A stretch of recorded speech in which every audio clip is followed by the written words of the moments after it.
She had never been so painfully visible. Judith's knees pressed into the cold marble floor as she scrubbed, harder than she had for hours. The yellow gloves on her hands felt rough, the mop weightless and limp. Her uniform, faded blue, tight around her arms, clung to her skin from sweat. She barely noticed the buzzing fluorescent lights or the steady hum of printers and footsteps in the busy lobby of Natech Corporate.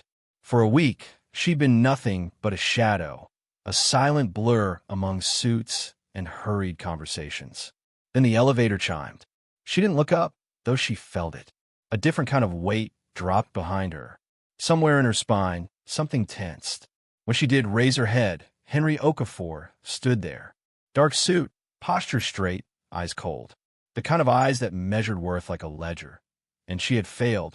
"You were so lazy." It wasn't a question. It wasn't an offer. It was a verdict. The mop slipped from her grasp. Water pooled quietly on the polished floor. She froze, her breath shallow, her heart pounding. Around them, a hush fell. Chairs slid, heels clicked, heads turned. The building that hummed with business stopped mid-breath. Henry stepped forward. Each click of his shoes echoed like footsteps toward gallows.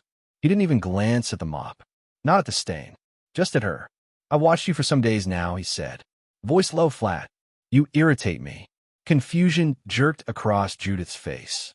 She wanted to speak, to explain, to apologize, even. But her throat caught. "This isn't a playground," he continued, eyes sharp enough to cut glass. "If you can't even lift a mop properly, you're fired." A murmur ran through the crowd. Two interns exchanged glances, half eager, half afraid. Some faces softened with sympathy. Others curled into cruel smiles at the spectacle. "Sir, please," she began, raw pain in her voice. "Let me finish," Henry said. "Then, leave this building before I come down again." And then he turned. His movement was an act of dismissal, not just of her presence, but of her existence. The elevator swallowed him. The doors slid shut. Silence returned. Judith stayed kneeling. The mop lay abandoned. The stain remained. The echo of his voice lingered in the marble hall like poison. Tears pricked her eyes. She tasted salt and shame. But her breathing slowed. Her shoulders, shaking once, stilled. Then a soft movement beside her. A warm, tentative hand on her shoulder. "Judith." "I'm sorry." It was Tina, the receptionist. Shock and regret framed her eyes. Others began murmuring, "He didn't have to do that. Poor girl, what a monster." Their voices trailed off as they noticed Judith's expression. She wiped her cheek with the soaked glove. Water dripped onto the floor, joining the mops. She stayed silent. She listened, the hum of whispers around her growing distant. And then she stood, slow, deliberate, every movement measured, her back straight, chin raised. She looked around, at the faces, at the whispers, at the pity in their eyes. And then she allowed herself a small, quiet smile. "I'm okay." Tina froze. "Okay? Are you serious? He fired you in front of 100 people." Judith turned her gaze to the elevator where he'd vanished. The sunlight outside painted sharp, cutting lines across the lobby floor. Her voice was calm, but it carried the weight of thunder. "He will regret this," she said.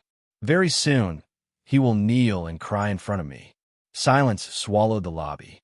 Someone gasped, "Is she serious?" Another whispered, "Mad woman." But no one dared laugh. Judith didn't wait. She walked to the janitor's closet, opened the door, and went inside. The mop bucket and cleaning supplies looked at her like old friends, or maybe like old lies.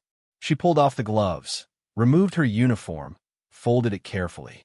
Each crease marked 1 week of invisible labor, of silent endurance. Into her bag went the worn uniform. She pulled on a pair of simple jeans, a black t-shirt, and a pair of plain sneakers. She tied her hair back, shaking out the memory of bleach and cold water. Then she walked out. At the reception, some looked away. Some murmured, "Good luck." Tina ran up, eyes wide. "Where will you go now?" she asked softly. "Home," Judith answered. The word tasted foreign in her mouth. Not a plea, but a declaration. Outside, the Lagos sun hit hard. A black SUV waited at the curb, engine humming softly. The driver snapped to attention as she approached. "Good afternoon, Ma," he said. Doors opened, shadows shifting. She nodded. "Take me home." They drove in silence. Concrete buildings melted into leafy streets. Traffic lights blinked, horns honked. Life moved on. But inside that car, something shifted. 30 minutes later, the SUV rolled through an iron gate. Guards nodded respectfully. The mansion loomed ahead, white pillars, marble steps, a world away from mops and stains.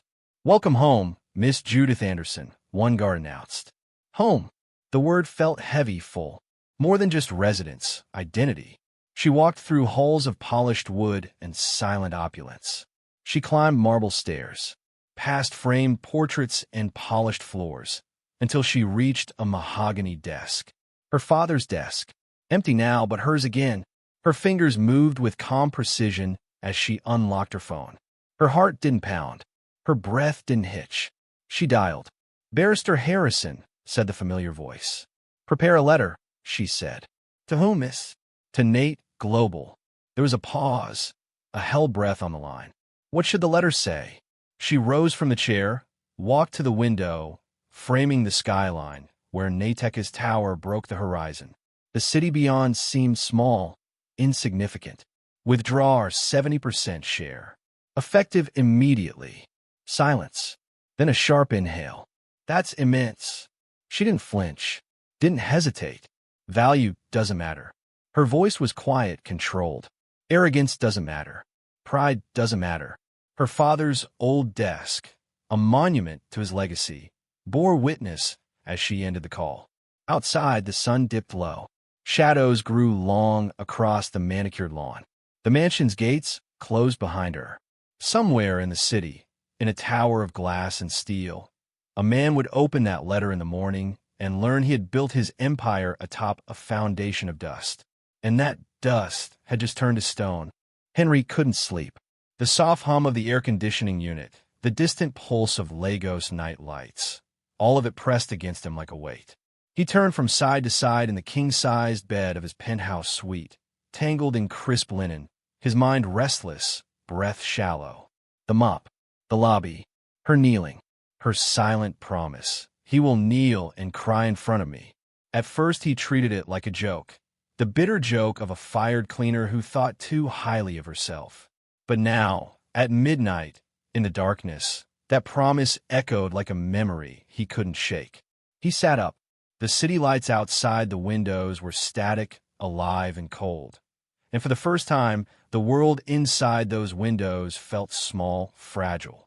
He closed his eyes, tried to sleep, but guilt twisted and clawed at him. Pride, so thick and heavy, pressed against his ribs. By morning, his shirt felt tight, his tie too narrow. The reflection in the mirror, tired eyes, sharpened lines on his face, looked stranger than he remembered. Still, he dressed, because he needed normal. He needed business, as usual. After all, a CEO doesn't show weakness. Downstairs, near the elevators of Natech headquarters, his regional manager, Andrew, intercepted him. Andrew's face was worried. "Sir," he said quietly. "Good morning. You look tired. Everything okay?" Henry forced a nod. "Fine. Let's go. We have the Q4 board review." But as he began to step toward the elevator, Samuel, the young receptionist, came running. His face white, anxiety in his stride. In his hand, a courier envelope. "For you, sir. From Anderson Holdings." Henry's heart jolted. The name seared like acid. Anderson, as in the woman he'd fired. The cleaner, the one with the mop. He took the envelope, fingers slightly trembling. The courier, polished paper, heavy seal, gold letterhead. Official, intimidating, real. He opened it slowly. Everyone around him froze. The elevator doors paused. The swirl of corporate calm stilled for a moment. Inside was a single letter, bold and final. He read the first line, then the second, then again, unwilling to believe what he saw. "We hereby withdraw our 70% shareholding in your company, effective immediately. Signed, Judith Anderson, primary heir, Anderson Holdings." For a heartbeat, the world narrowed to the paper in his hand. The hum around him was gone. The scent of polished wood, of recycled air and fresh suits, all vanished. "No," he whispered. It came out soft, cracked. Andrew looked over his shoulder. His face drained. "Sir," Andrew said. Then, 70%? That's... Mr. Henry, that's the majority. Without that stake, Nate collapses. Henry's knees buckled. The letter fell to the floor. Unreadable. Unreadable. Not possible, he muttered. "Judith, the janitor, you fired her." Andrew closed his eyes. For a second the corridor felt too bright, too wide. "Sir," he said slowly, as though halting himself, "if she goes through with this, all our investors' contracts, even operations, everything depends on that 70%. Everything you built." Henry stared. His mind spun. The mop, the stain, the humiliation. He pressed a hand to his forehead. The concrete realization. He had destroyed not just one woman's dignity, but his own empire. His voice, when he managed it, was raw. "Set up a meeting. With her. I need to see her." Andrew nodded. Hands trembling dialed. Within minutes, confirmation came. She would see him. At her mansion. Tomorrow morning. That night, sleep evaded him again. Instead, he lay awake in a darkened room. The skyline of Lagos flickering through floor-to-ceiling windows. His empire felt like a house of cards. In every rising building, every shining tower, including Natick, depended on a single decision. By dawn, he walked into the black company SUV, hands clenched. Andrew sat behind, nervous, silent. The city passed in a blur. The urban pulse, the honking horns, the colored lights dancing on plains of concrete. But inside him, something even darker burned. They arrive at the mansion gate not as powerful CEO and driver, but as penitent men going to beg. Guards open the gilded gates without question. Marble floors, polished brass railings, manicured gardens. A silent testament to quiet wealth built over generations. A butler greeted them. "Miss Anderson is expecting you." Henry stepped inside. He couldn't feel the opulence. Not really. His reflection in the tall windows looked broken, but real. In the sitting room, he took a seat. His hands gripped the arms of the chair. Sweat trickled down his neck. And then, soft footsteps. She entered, confident, quiet, as if she owned every shadow and every light in the room. No uniform, no mop, just control, power, calm. "Good morning, Mr. Henry." Her voice was even, unshaken. Henry rose so fast the chair screeched behind him. Palms sweaty, heart pounding like war drums. "Miss Judith, thank you for seeing me." She inclined her head slightly. Behind her, tall windows framed a city he no longer felt at home with. "You asked to see me," she said. "Then speak." He swallowed. The room felt thin, like air might escape any time. "Judith, I'm sorry." Words tasted bitter in his mouth, but they escaped anyway. "I was wrong. I was cruel. I didn't see you. I didn't see others. I misused my power, my anger. I beg you, don't destroy Nate. Please." Her eyes never softened. She studied him. Cold, steady, honest. "Anything?" she asked. He nodded. Because what else could he offer? His pride shattered, his fortune may be gone. Then she spoke. "Kneel." It wasn't a suggestion. It was a command. For a moment, Henry froze. Then the gravity of what he had done pulled him down. His knees hit the cold floor, the same floor she'd once knelt on. His voice cracked. "Please forgive me. I'll do anything. Just don't take the shares. Don't ruin thousands of lives." Tears slipped down his cheeks. The man who once bowed to no one was bowed now. The mansion hall was silent. Her presence loomed large. She didn't move. She didn't flinch. Then, softly, "Get up, Henry. We have things to discuss." He rose slowly, dignity battered, guilt heavy, hope trembling. Their eyes met. And for the first time, the air between them felt charged, not with power and arrogance, but with uncertainty, with possibility. Because this was just the beginning. The letter had shattered his world. Her calm had broken his certainty. And in the quiet after the fall, a dangerous question hovered between them. Could he rebuild? Could he deserve another chance? Henry stood, shoulders rigid, eyes waiting, Judith's voice was calm, but firm. Then start talking. Henry hadn't felt this small in years. He stood in the center of Judith Anderson's mansion, not as a CEO, not even as a businessman, but as a man stripped of his armor. Pride, title, ownership, all of it scattered like ash. Judith sat across from him, elbows resting lightly on the arms of her chair. Her expression unreadable, not cruel, just resolved. "Henry," she said quietly, "do you know why I went undercover in your company?" He shook his head, eyes still red from kneeling. "My father built Anderson Holdings with one rule," she said. "If you want to see a man's true nature, watch how he treats people who can't benefit him." Henry swallowed hard. "I wore that uniform because I needed to see the truth, not quarterly reports, not polished lies." She leaned forward, and what I saw was rot, fear, disrespect, and a CEO who used power like a weapon. His throat tightened. "Judith, please. I didn't know who you were." Exactly." She cut him off. "You didn't know, so you assumed I was worthless. Replaceable. An object." Henry lowered his head. Shame curled around him like smoke. "But you're here," Judith continued, "which means you want redemption." He nodded slowly. "Yes, I do." She stood up, walked past him, slowly, her voice echoing against the marble. "Then here are my conditions," she said. 1. You sell your 30% share in Nate to me." Henry froze. "All of it?" he asked. "But that's everything I have left." Judith turned, her eyes sharp. 2. You step down as CEO. His breath caught. "Judith, please. That company is my life. I built it." You built it," she repeated, voice rising just enough to chill the air. "On fear, on silence, on power plays. You didn't build Nate. You poisoned it." He had no answer. She stepped closer. "You will take a new role. General manager." The words felt like a punch to the gut. "Under you?" he asked weakly. "Yes. You'll answer to me. You'll be required to attend weekly training, ethics, leadership, counseling. No excuses." Henry staggered backward, slightly, the walls closing in. "This is humiliating." "No," Judith said. "This is humility." The silence was heavy. Then, in a voice more fragile than he intended, Henry asked, "And if I refuse?" Judith's eyes turned cold. "Then I pull out my 70%. Nate collapses. Your legacy dies, and no one remembers your name except on court records." He closed his eyes. Behind his lids, 100 faces flashed. Employees, investors, families that depended on Nate.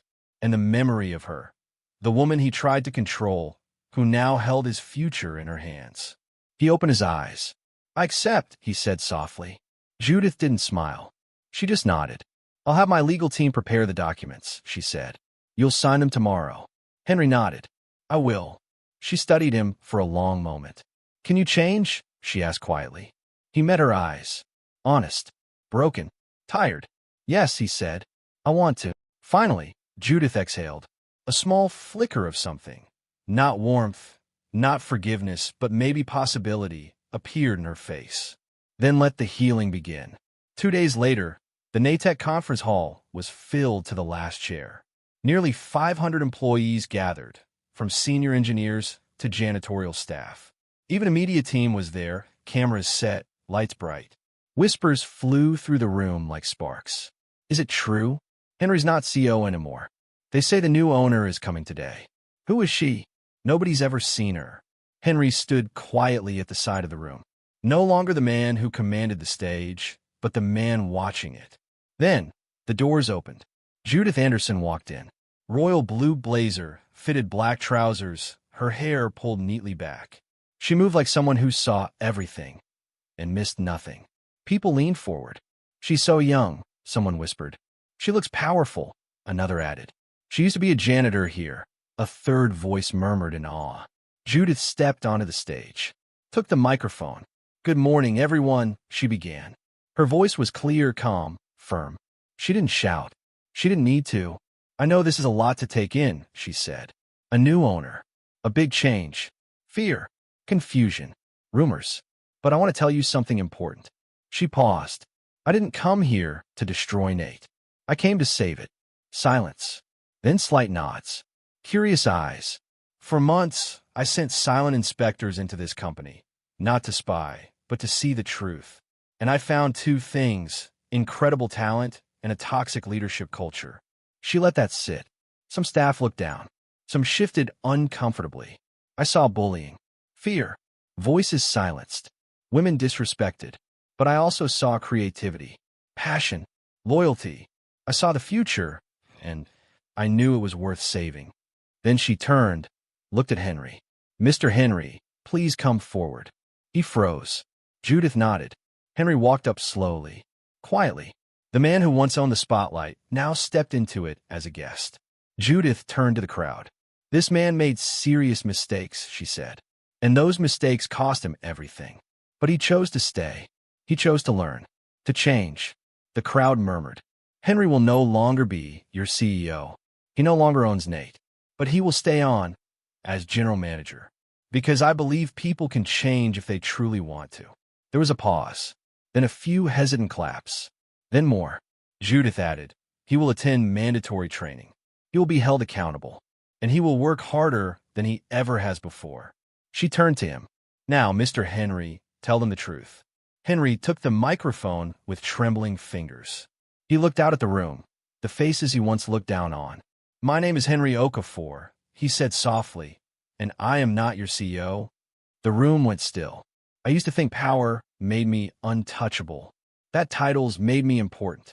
I was wrong." A hush fell. "I hurt people. I abused power. I treated women as less than human. I thought people like Judith didn't matter. And I was blind." His voice cracked. "I'm sorry," he whispered. "To all of you, and especially to Miss Judith Anderson." The room exhaled. Not all forgave, but all heard. Judith looked at him, not with revenge in her eyes, not with cruelty, but with something deeper: respect, challenge, a warning, and maybe the beginning of something else. Judith's phone rang just as the applause was fading. She glanced at the screen, and her face shifted. Calm evaporated. She answered quickly, stepping away from the crowd. "Slow down," she said into the phone. "Say that again." Henry, who had just stepped off stage, noticed her change immediately. She was rigid, her brow creased. "What's wrong?" he asked. Judith hung up. "There's a breach at headquarters." Henry's breath caught. "A breach? Of what?"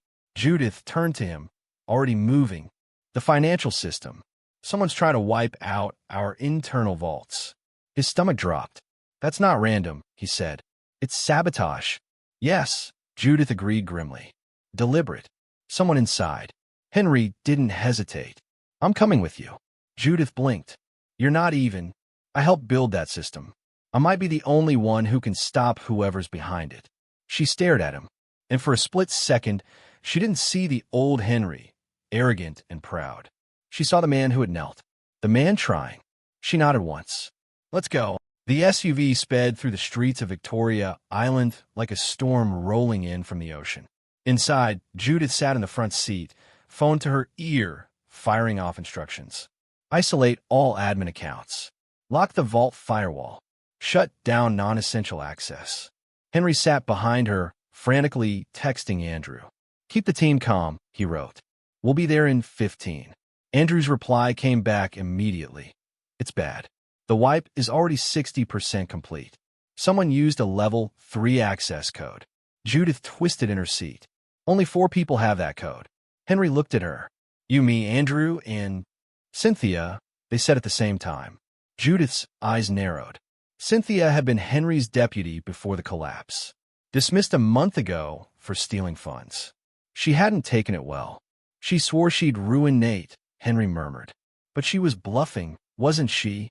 Judith didn't answer. When they arrived, the Natech building was already in crisis mode. Security guards scrambled through hallways. Staff huddled in corners, whispering. IT teams ran with laptops in their hands, panic in their eyes. Andrew met them at the entrance to the server room. "She cloned my access keys," he said, pale. "We didn't notice." She waited until this exact moment. They stepped into the IT control room. Dozens of screens blinked red. Error messages popped up. A progress bar ticked upward. System wipe, 72% complete. Financial logs gone. Employee records, vanishing. Contracts, asset logs, payment histories, all disappearing bite by bite. Shut it down. Judith snapped. We can't, one of the engineers replied. The override is locked behind an encrypted gate. Suddenly, a new window opened on the main screen. A video feed. Cynthia, dark-skinned, her lipstick bright red, hair straightened and slick. Her expression twisted in satisfaction. You thought I'd forget? She hissed. You humiliated me. Fired me. Now watch your empire burn. Judith stepped forward. Cynthia, listen. And oh, she screamed. You took everything from me. Now, I'll take everything from you. The screen cut to black. The countdown continued. 82%. 83%. Henry's voice rose over the panic. There's a back door, he said. A failsafe I built years ago. I never documented it. Only Cynthia and I knew it existed. Judith grabbed his arm. Can you still access it? He nodded. I think so. He ran to a terminal, fingers flying across the keyboard. A hidden interface appeared. Dusty.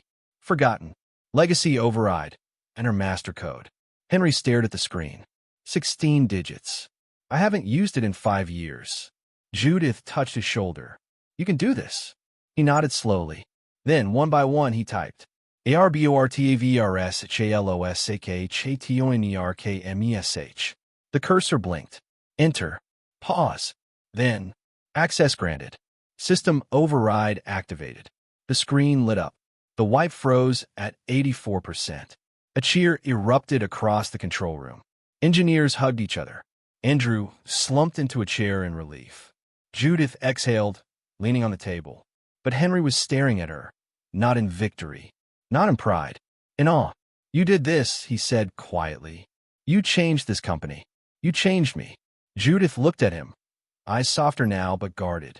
Before she could respond, alarms blared again. This time from security. A guard burst through the door. Ma, sir, Cynthia's in the building. Judith turned sharply. Where? 3rd floor. She's heading for the main power room. Henry didn't wait. He bolted. Wait, Judith called, chasing him. Henry. He didn't stop. On the 3rd floor, the hallway lights flickered. The power room door was half open. Inside, Cynthia was ripping wires, hands shaking, a laptop open beside the panel. Cynthia, stop! Henry shouted. She spun. Her mascara was smeared. Her eyes wild. Stay away from me, she screamed. You ruined my life. Judith stepped in behind him, voice calm. Cynthia, listen to me. I trusted you. Cynthia shouted. You made me nothing. Henry raised a hand. You were stealing for the company, Cynthia. I was trying to survive, she snapped. You could have helped me. Instead, you threw me out. Judith took a cautious step forward. You're angry. I get it. But if you keep going, you'll destroy yourself, not just Nate. I don't care, she cried. Henry stepped forward, softer now. Then let us care. Let's fix something. Maybe not everything, but something. Cynthia looked at him. For a long second, no one breathed. Then, slowly, her hands fell away from the wires. She dropped to the floor, sobbing. I'm tired, she whispered. Judith nodded. We'll get you help. Legal support. But no more running. Guard stepped in. Judith held up a hand. No violence, she said. Escort her to the holding room. Gently. As Cynthia was led away, she looked back. Why, she asked. Why didn't you just let me destroy it? Judith answered softly. Because this company is people. People deserve second chances. Cynthia looked at Henry, then back at Judith. Then she lowered her head and disappeared into the hallway. Henry turned to Judith. You could have crushed her. Judith looked away. Power isn't for crushing people. It's for lifting them. Henry swallowed hard. He had no words. Judith gave him one last glance. Let's go, she said quietly. We have a company to rebuild. Again. Months passed. Not like a blur, but like a slow unfolding. One change at a time. One truth at a time. One quiet revolution at a time. Under Judith Anderson's leadership, Nate became something new. Something cleaner. Sharper. Honest. She removed the dead roots. Corrupt managers were dismissed. Predatory contracts dissolved. The fear culture Henry had built over years crumbled, replaced with a new kind of order, one rooted in accountability. Staff felt the difference. Laughter returned to the halls. Women spoke up in meetings without glancing around nervously. Even the interns, once invisible, felt seen. Salaries rose. Workloads balanced. Promotions no longer depended on whispers behind closed doors. And Henry? He stayed. He wasn't CEO. He wasn't an owner. He was the general manager. And in many ways, he was starting from the ground up. Early mornings, long evenings, tough meetings. No corner office. No chauffeur. No private elevator. He made mistakes. He apologized. He didn't bark orders anymore. He asked. He didn't intimidate. He encouraged.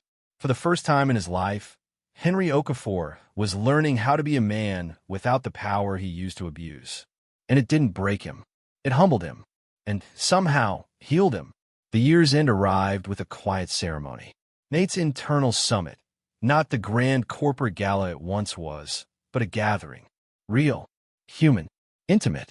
The main hall was lined with soft lights and blue banners. The screen behind the stage read, Nate Global, the year of transformation. Judith sat in the front row, dressed in a sleek black gown. Minimal jewelry, hair pinned back, composed, confident, at peace. Henry sat several rows behind her. Gray suit, simple tie, no spotlight. But he wasn't watching the screen. He was watching her. Not like he used to. Not as a man who thought women were things to own or conquer. He watched her like a student watches a teacher. Like a man who understood what grace looked like when it wore steel. The host stepped onto the stage. Tonight, he said, we celebrate not just success, but change. Growth. The courage to face our own reflection. Applause. And for this session, the host continued, we invite a man who knows what it means to face himself and still choose to stay. He looked toward Henry.